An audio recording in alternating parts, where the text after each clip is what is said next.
Hey, July 1992, all the way up to October 31st, Halloween 1999. We're talking Doco's Family Restaurant.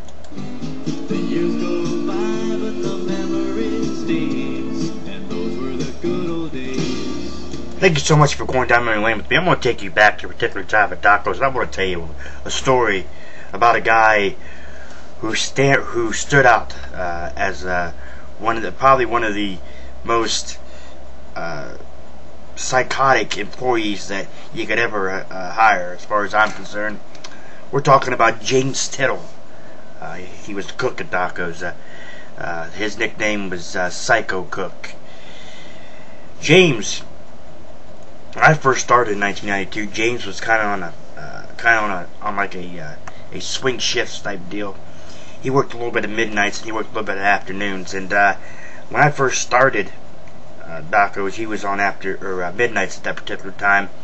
And I believe that when I went in there, Mark had showed up that particular time. But getting off the subject of that, James, when I first worked with James, it was on a midnight shift one time, and James was the type of person that he was real calm at one minute, and the next minute he just exploded. I can remember James during the bar rush, or a cook's cleanup, so to speak, really consists of, or a cook's side work, if you will. Of course, the cleanup consisted of making sure the cook's area was stocked with everything and stuff, and for the next shift. And the cook's cleanup basically consisted of boiling the potatoes for the hash browns. They had like 4 big kettles, if you will, that boiled the potatoes. And I can remember James getting really, really irritated one time, and James, like I said, was calm one minute, and the next minute he would snap, and it wouldn't be pretty. He would explode, and he would definitely show his ass in more ways than one.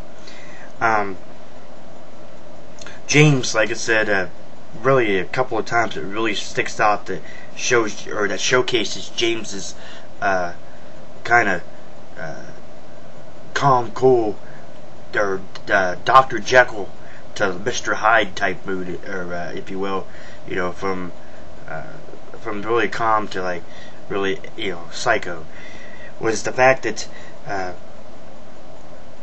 this one thing that really stands out for me was Angie, waitress Angie.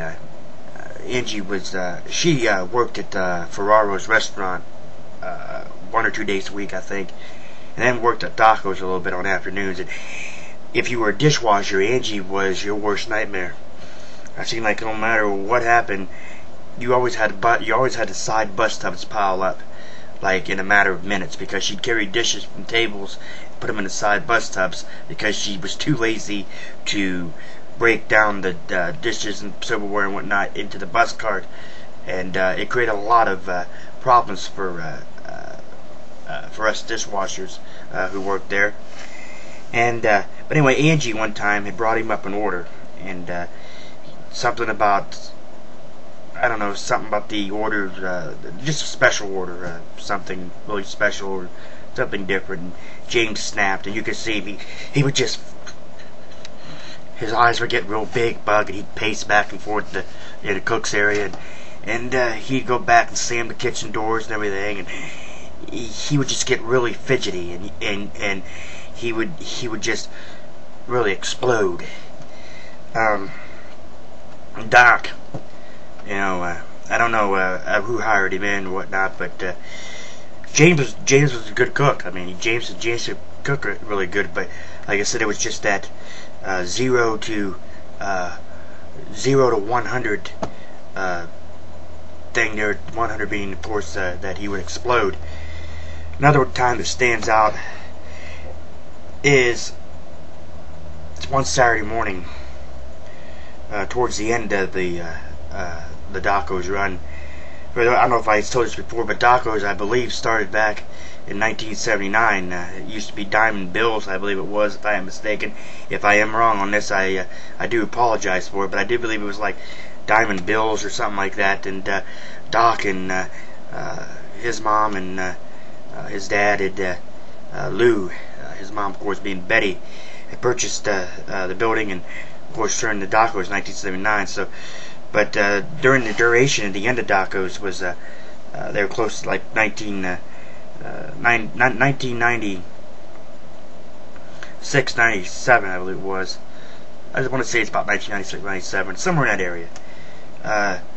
Mark had come in one Saturday morning, or he'd been drinking Friday night over there with Jimmy and the boys at the Pigment Lounge here in Canton, Ohio.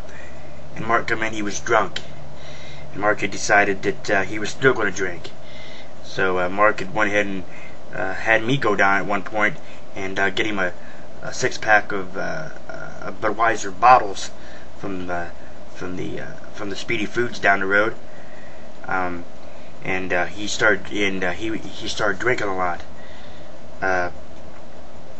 He really just like I said, he just basically was consuming a lot of beer, and he basically got on his he got drunk and he didn't really do anything except for hanging around. And Angie or James had really snapped really bad. I mean, he had exploded.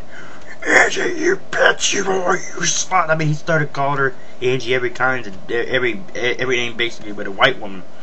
And Angie's boyfriend was Max, real big burly guy. But Max was a big guy, and of course Max was hanging out at the Tiger Bull Lounge, watching the dancers dance, if you will. And that's another story in its own right. But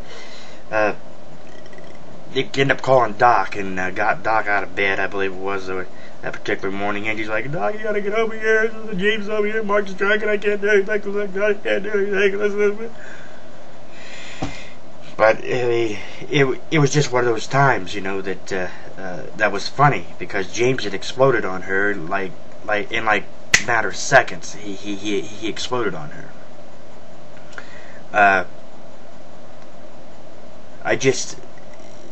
James was just, like I said, just one of those persons that just really, in just like a matter of seconds, he snapped. James was going around going, "Milk, milk," as reference to Eddie Baker, a guy that Doc had hired in to help him with